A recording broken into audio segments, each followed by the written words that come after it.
in my case, it actually restored a lot of my faith in average people because um, the consequences that I was maybe the most concerned about were losing friends. Yeah. And so far, I mean, anytime that I'm introducing myself, or like when it first happened, anytime I was introducing myself or like seeing people for the first time, it would be like, "Oh, what do you do for a living?" or "How's work? How's the new job coming?" And I had to be like, "Well, you know, I got fired." And why did you get fired? Like, because you can either be like, "Well, I was fired because I was incompetent," and lie, or you can say, "I was fired for saying spicy things on the internet." Being a And right-wing celebrity. um, well, but I mean, you know, I would always be like, "Look, I was just some analyst for some faceless corporation." Like the fact that I made it onto the Guardian, people kind of had to be like, "That's silly. Like, why is that news? Why is that relevant to anybody?" And so, like, we've got neighbors who are other races, other faiths, different views, and lots of my friends. And so far, I've had one person reach out to me and be like, "We're not involved with you anymore." And like, but they were somebody who there was already a lot of tension about all that stuff, and so it was kind of not surprising, and I was not real broken up about it. Um, and then one other friend of mine who I do care quite a bit about, who has not called me in a while, and that one hurt, but overwhelmingly, um, it's been I'm realizing that people no longer trust the media in the way that they did even 10 years ago. And so the Guardian called me a racist and a fascist, it just doesn't hold a lot of water with normal people.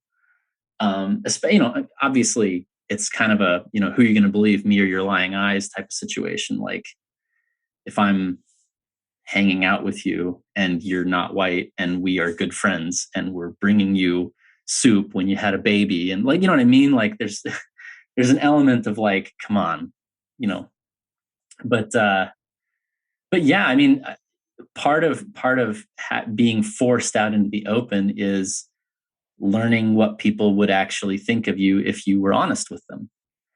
And so far that's been pretty good. Yeah, I'm happy to hear that. Yeah, I feel like that's mirrored my experience as well. I feel like had a few friends that I had to be kind of disingenuous with when I was, with them, and they also kind of, yeah, they slowly slipped away from my life silently. We didn't have a big confrontation, but it's kind of Yeah. clear what happened, it's just just saying, I know that they know about my podcast, and they know that they know about my Twitter feed. Um Right. and they have not called in about half a year, so I can kind of guess what happened there.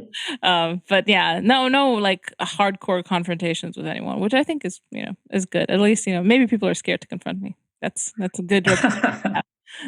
So, yeah, it is sad to lose friendships, but like you said, there's some people, the people who hang around are all the more precious because yeah, you know that they're resilient to whatever's coming. So it's a good. Yeah, and I actually had one dear friend, who, an older guy, who is sort of,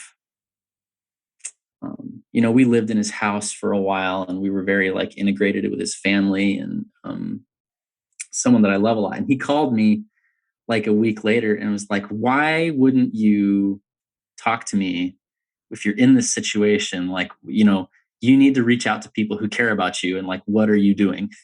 And that was very, very encouraging.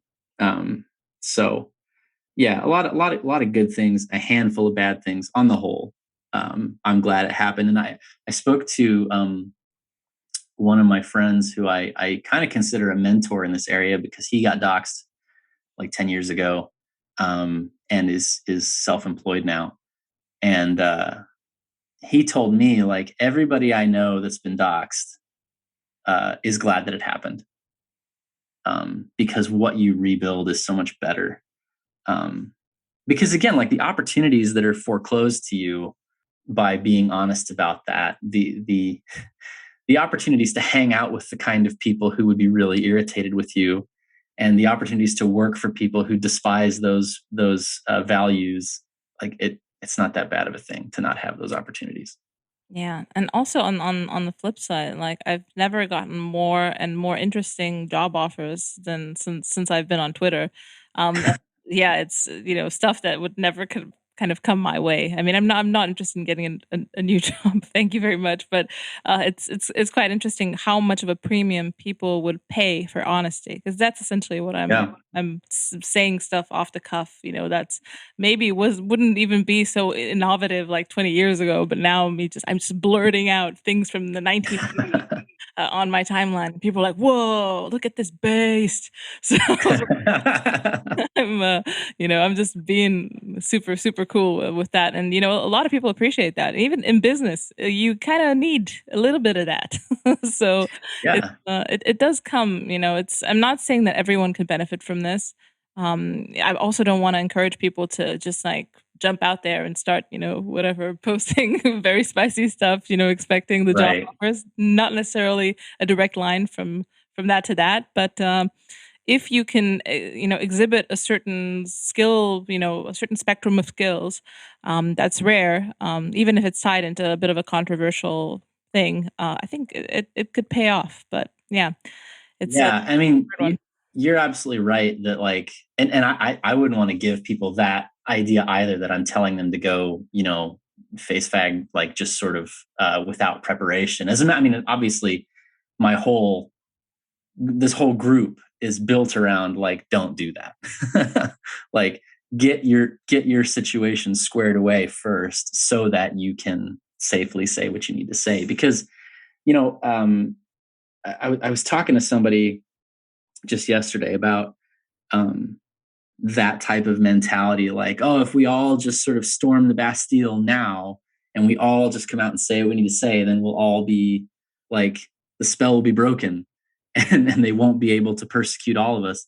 And it's like, that's nobody's going to follow you. Like, that's going to be a really tricky coordination problem. Um, and so we need to solve that problem in a really, you know, grown up way, by building capacity and by putting people in situations where they can safely do that.